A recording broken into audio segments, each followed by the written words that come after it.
नमस्कार दोस्तों। आज के वीडियो में हम बात करेंगे कंप्लीट आजीविका रजिस्टर भरने के बारे में। जैसा कि आप सभी जानते हैं, आजीविका रजिस्टर भरने में काफ़ी प्रॉब्लम्स आ रही हैं, तो हम उन समस्याओं पर भी बात करेंगे। तो सबसे पहले हमें क्या करना है, लोकोस ऐप को लॉगिन कर लेना है। लॉगिन करने के बाद में आपको 3 लाइन्स पे जाना है और आपको चेंज रोल पे क्लिक करना है।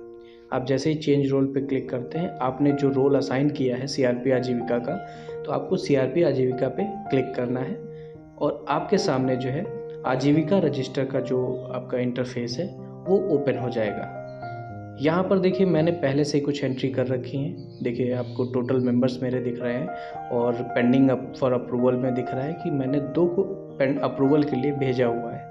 तो ये आपको डेटा यहाँ पे शो करेगा। आपको अप्रूवल का दिखेगा, रिजेक्ट, आप जो डेटा रिजेक्ट करोगे वो डेटा आपको यहाँ पे दिखेगा।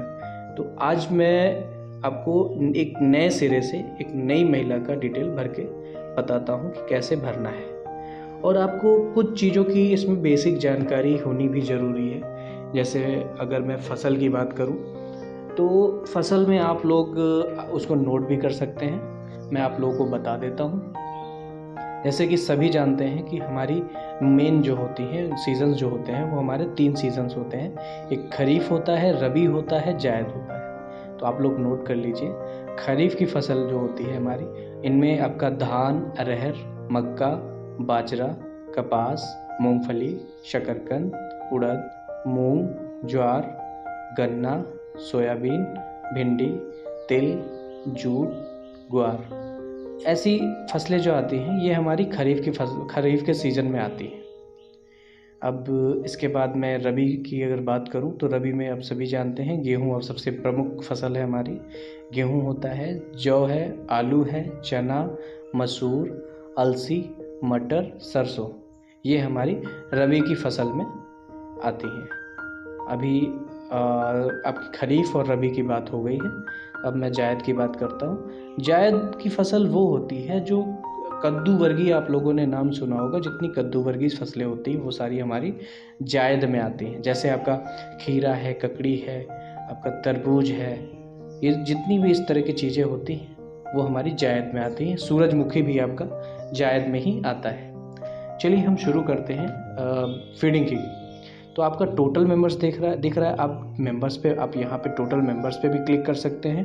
नीचे आपको मेंबर्स का ऑप्शन दिया हुआ है, आप यहाँ पे भी क्लिक कर सकते हैं। तो आप जैसे इस पे क्लिक करेंगे तो आपके जितने भी मैंने मेंबर्स ऑलरेडी पहले से ऐड कर रखे हैं वो यहाँ पे शो कर रहे हैं। अब हमें नया मेंबर ऐड करना है तो उसके लिए हमें क्या करना होगा, प्लस के साइन पे क्लिक करना होगा।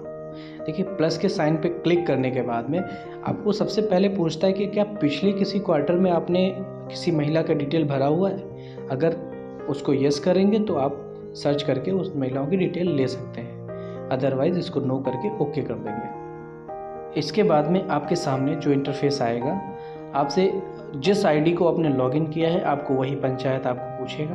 तो मैंने जैसे जो पंचायत ऑलरेडी लॉगिन कर रखी है, हमारी पंचायत शो कर रही है, हमने पंचायत सेलेक्ट किया। अब इस पंचायत में जितने भी आपके रेवेन्यू विलेज होंगे, आपने जो भी मैप कर रखे होंगे वो यहाँ पे शो करेंगे। तो सपोज़ मुझे इस पंचायत का ही, इस ग्राम पंचायत का या इस गांव का मुझे सेलेक्ट करना है, तो मैं इसको सेलेक्ट कर लूँगा। अब उसके बाद में बात आती है एसएचजी की। तो आप जैसे ही इस पर क्लिक करेंगे आपके एसएचजी यहाँ पे शो करेंगे। एक बात और ध्यान रखनी है आपको कि आपकी एसएचजी जो है बीपीएम से अगर अप्रूव नहीं है तब भी आपको प्रॉब्लम आने वाली है। आपको बीपीएम से देखना है कि बीपीएम पे आप उसको चेक कर लीजिएगा, आपकी बीपीएम पे वो एसएचजी है या नहीं है। उसको चेक करने का आपको मैं तरीका बता देता हूँ। आपको बीपीएम आईडी पर जाना है। बीपीएम आईडी पर जाइएगा, आपको P3 रिपोर्ट खोलनी है। आप वहाँ पे देख लेंगे कि हमारी बीपीएम पे शो कर रही है। अगर कर रही है तो दिखेगा, अदरवाइज आपको यहाँ पे इशू आने वाला है। तो इस चीज़ को हम ध्यान रखेंगे। तो यहाँ से हमने एक एसएचजी उठा ली। जैसे सपोज़ मैंने जय बालाजी उठाया। जय बालाजी को जैसे ही मैंने सेलेक्ट किया, आपको जो पोटेंशियल लखपति दीदी का ऑप्शन है इसको हमें एक्टिव करना होगा, तभी हमारे जो डीपीएम से अप्रूव मेंबर्स होंगे वो हमारे यहाँ पे शो करेंगे। तो जितने भी मैंने डीपीएम आईडी से जितने भी अप्रूव किए हुए हैं वो सारे हमारे यहाँ पे शो कर रहे हैं। चलिए, मैं ज्योति यादव जी का मैं नाम सेलेक्ट करता हूँ और इसको सेव एंड कंटिन्यू करता हूँ। आपसे कंफर्मेशन मांगेगा प्रोसीड करने के लिए, आप इसको प्रोसीड कर दीजिए।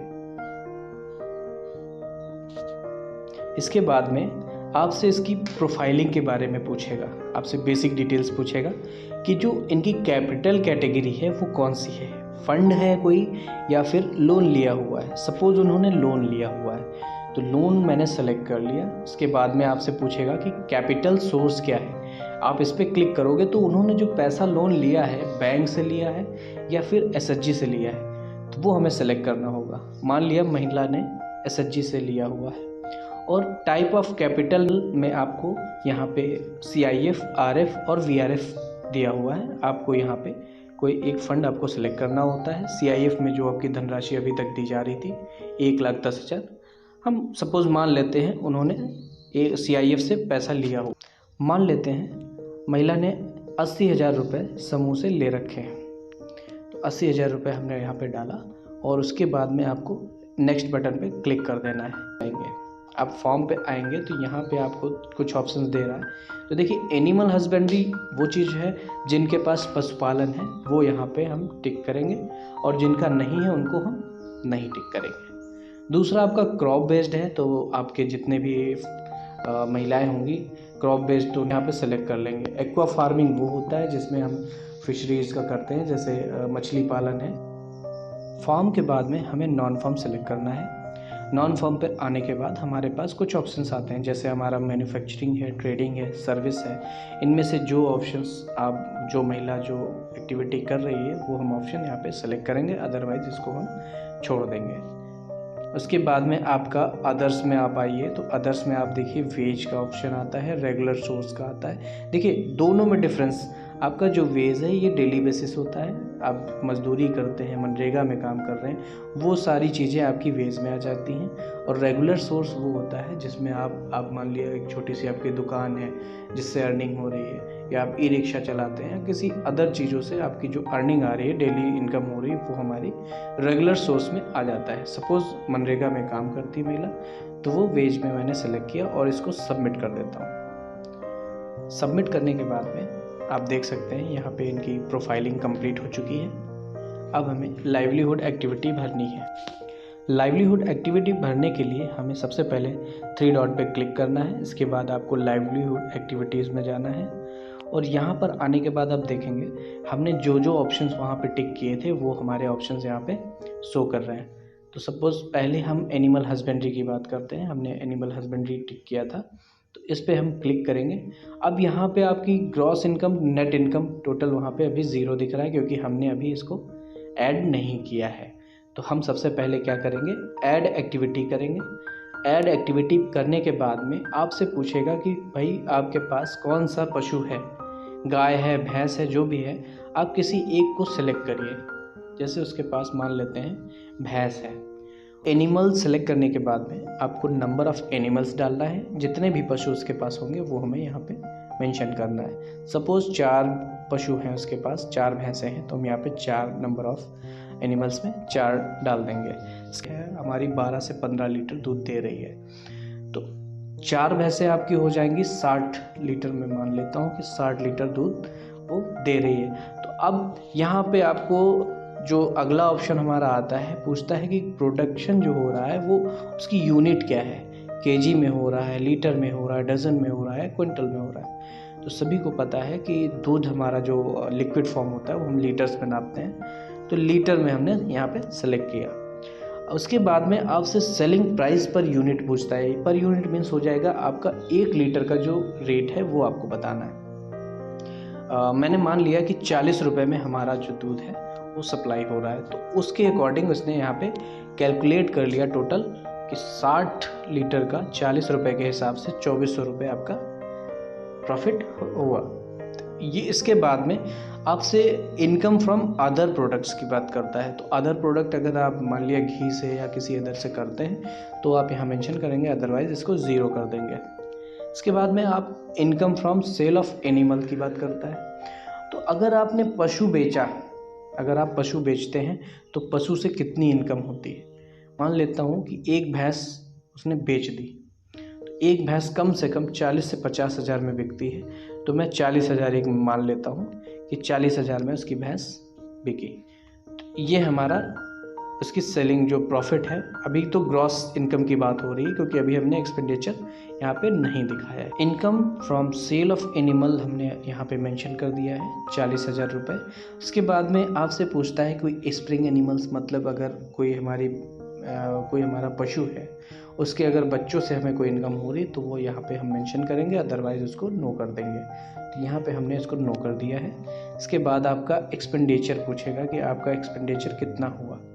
आप अगर एक भैंस पाल रहे हैं तो उसको पालने में आपका जो खर्चा आ रहा है, आप लगभग वो खर्चा यहाँ पे मेंशन करेंगे।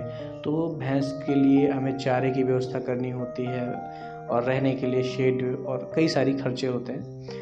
इन सारे सब खर्चों को मिला के मैं मान लेता हूँ कि करीब 9,000 का खर्चा आ गया। तो 9,000 का जैसे ही आप खर्चा यहाँ दिखाएंगे तो आपको नेट इनकम जो हो रही है वो 33,400 रुपये की आपकी नेट इनकम हो गई। इसके बाद आप इसको सेव कर देंगे। सेव करने के बाद में ये आपका एक पहला स्टेप हुआ। अगर आपके पास गाय है या अन्य कोई जानवर है तो आप ऐड एक्टिविटी करेंगे और उनको इसमें ऐसे ही ऐड करते चले जाएंगे। तो हमारा ये पोर्शन एनिमल हस्बेंड्री का पोर्शन कंप्लीट हो गया है। तो अब हम फिर से इसको बैक करेंगे। जैसे इसको बैक करेंगे तो आप देख सकते हैं यहाँ पे ग्रीन टिक हो गया है, इसका मतलब ये पोर्शन हमारा कंप्लीट हो गया है। इसके बाद बात करेंगे क्रॉप बेस्ड जो आपकी फसलें हैं, फसलों पे जो हम काम कर रहे थे हम उनकी बात करेंगे। तो सबसे पहले यहाँ पे पूछेगा सीज़न कौन सा। मैं सीज़न पे पहले भी बात कर चुका हूँ स्टार्टिंग में कि हमारी जो मेनली जो सीज़न्स होते हैं हमारे खरीफ रबी जायद होते हैं। तो आप मान लीजिए कि आप कोई धान उगाते हैं तो धान हमारा किस में आता है, खरीफ में आता है। तो हम सबसे पहले खरीफ को सिलेक्ट करेंगे। तो आपको यहाँ पे ये देखना है कि हमारी खरीफ की फसल कौन सी है। तो आप पैडी करते धान करते हैं तो हम यहाँ पे पैडी को सिलेक्ट कर लेंगे। तो एरिया यूनिट आपसे जब पूछेगा तो आपको एरिया यूनिट यहाँ पे सिलेक्ट करना होगा कि कितने एरिया में आप पैडी की खेती कर रहे हैं। महिला मान लेते हैं कि बीघे में खेती कर रही है और बीघा कितना आपका यूनिट है, एक बीघे में कर रही है, 2 बीघे में मान लेता हूँ कि 2 बीघे में वो खेती कर रही है। प्रोडक्शन यूनिट के बाद में आपसे टोटल प्रोडक्शन की बात करता है। तो मैं प्रोडक्शन मान लेता हूँ कि 20 कुंटल उसका प्रोडक्शन हुआ। तो आप जब 20 कुंटल प्रोडक्शन आप यहाँ पे दिखाएंगे उसके बाद आपसे एमएसपी पूछता है। तो एमएसपी जो होता है वो मिनिमम सपोर्ट प्राइस होता है जो कि गवर्नमेंट एक फिक्स करती है रेट कि इससे नीचे आप सेल नहीं कर सकते हैं। अगर आप मार्केट में कहीं पे सेल करते हैं इसको आप नो कर दीजिए, ज़्यादातर तो लोग एमएसपी पे नहीं सेल कर पाते हैं। तो मार्केट प्राइस की बात मैं करूँ तो मान के चलते हैं कि 2300 रुपये कुंटल आपका यहाँ पे चल रहा है रेट। तो आपने यहाँ पे 2300 रुपये मेंशन किए। तो आप जैसे ही 2300 आप मेंशन करेंगे तो आपका पर कुंटल जो रेट था आपके 20 कुंटल के हिसाब से आपका 46,000 रुपये आपका यहाँ पे आपकी ग्रॉस इनकम निकलने के बाद में अब एक्सपेंडिचर की मैं बात करता हूँ। तो आपको एक्सपेंडिचर में आपसे पूछेगा कि सीड और अदर इनपुट में आपका कितना रुपया खर्च हो गया। आप मान लीजिए कि आपका जो है 800 रुपये से 1000 रुपये समथिंग आपका खर्च हो गया। तो मैंने इस पर 800 रुपये मेंशन कर दिया। आपको फील्ड प्रिपरेशन पे और आपका जो भी ऑपरेशंस आपने फील्ड ऑपरेशंस पे जो भी आपने खर्चे किए, आपने खेत की जुताई कराई, आपका जो भी जुताई पे खर्चा आया, आपने लेवलिंग कराया, जो भी चीज़ें कराई उस पर जो आपका एक्सपेंस आया तो वो आप मान लेते हैं कि आपका मोटा मोटा 4000 तक इस पर खर्चा आ गया। अब फर्टिलाइज़र की मैं बात करता हूँ तो फर्टिलाइज़र पे आप 2000 रुपये लगभग मान लीजिए। इंसेक्ट पेस्ट को आप मान लीजिए आप 1000 रुपये तक मान लीजिए कि आपने इंसेक्ट पेस्ट पे आपने 1000 रुपये खर्च किए। आपकी सिंचाई पे आपने 1200-1500 रुपये तक करीब खर्च कर दिए। आपका लेबर कॉस्ट आया तो लेबर कॉस्ट में मैं आपका मान लेता हूँ कि 2 से 3000 रुपये खर्च हुआ होगा। 3000 रुपये तक आपने लेबर कॉस्ट खर्च कर दिया। अदर कॉस्ट की बात करता हूँ तो अदर कॉस्ट अगर कोई है तो आप यहाँ पे मेंशन करेंगे, अदरवाइज़ इसको ज़ीरो कर देंगे। तो आपकी टोटल कॉस्ट जो आई आपका 12,300 रुपये आपका एक्सपेंडिचर आया। तो इतना कंप्लीट करने के बाद आपको इसे सेव कर देना है। आप जैसे ही सेव करेंगे इसके बाद में अभी देखिए हमने खरीफ की फसल अभी यहाँ पे मेंशन की है। ऐसे ही आपके पास अगर रबी की फसल है, जायद की फसल है तो आप ऐड सीज़न करके सेम ऐसे ही प्रोसेस फॉलो कर सकते हैं। हमारा ये दूसरा पोर्शन कंप्लीट हो जाएगा। उसके बाद में आप बैक ऑप्शन पे जाएंगे और आप यहाँ पे देख सकते हैं कि हमारा यहाँ पे भी ग्रीन टिक लग चुका है।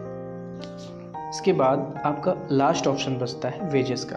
तो चलिए वेजेस पे देखते हैं क्या है। आने के बाद आपको ऐड करना है, ऐड करेंगे। ऐड में आपसे कैटेगरी पूछेगा, आपकी कैटेगरी आप लेबर हैं, कॉन्ट्रैक्ट बेस्ड वर्कर हैं, अदर हैं, या मनरेगा में आप जॉब करते हैं। तो मनरेगा में आप मान लिया काम करते हैं, तो मनरेगा में मैंने सेलेक्ट किया। आपको जो डेली बेसिस जो पे मिल रहा है वो आपका 400 रुपये करीब हो गया।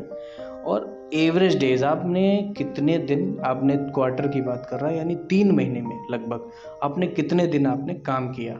तो मैं मान लेता हूँ कि आपने 3 महीने में 35 दिन काम किया, तो आपका 35 दिन के हिसाब से आपका ग्रॉस इनकम आ गया। ग्रॉस इनकम के बाद आपको एक्सपेंडिचर अपना डालना है कि जो आपने जो खर्चे किए हैं वो आप यहाँ पे मेंशन कर देंगे। मान लेता हूँ कि 2000 का आपका खर्चा आया, तो आपकी जो नेट इनकम आएगी वो 12,000 हो गई। तो यहाँ पे हम इसको सेव कर देंगे और सेव करने के बाद में अब आप बैक चाहिए तो आप यहाँ पे देखेंगे तीनों ऑप्शन आपके ग्रीन टिक हो गए हैं। इसका मतलब हमारा ये पूरा टोटल कंप्लीट हो चुका है। अब कंप्लीट होने के बाद में आपको सेंड फॉर अप्रूवल पे क्लिक करना है। आप जैसे इस पर क्लिक करेंगे ये हमारा अप्रूवल के लिए चला गया है। चलिए यहाँ पे हम देखते हैं। अब आप देख सकते हैं ज्योति यादव पे यहाँ पे लॉक लग चुका है और यहाँ पे अप्रूवल पेंडिंग आपका दिखा रहा है। आपका अप्रूवल ये पेंडिंग तब तक दिखाएगा जब तक कि आप इसे अप्रूव नहीं करते हैं। यहाँ से अप्रूव करने के बाद में आपका ये BPM पे शो करेगा। आपको BPM पे जाके वहाँ से आपको अप्रूव करना है। अप्रूव जैसे ही कर देंगे आपका यहाँ पे अप्रूव लिख के आ जाएगा। लखपति दीदी से संबंधित मैंने और वीडियोस भी बना रखे हैं, आप उसमें देख सकते हैं कि आपको आइडेंटिफिकेशन कैसे करना है, रोल असाइन कैसे करना है, और आप जब आजीविका रजिस्टर फिल करते हैं तो उसके बाद में आपको BPM ID पर अप्रूवल कहाँ से करना है, इनसे संबंधित आप हमारे वीडियो देख सकते हैं। आपको वहाँ से हेल्प ज़रूर मिल जाएगी। धन्यवाद।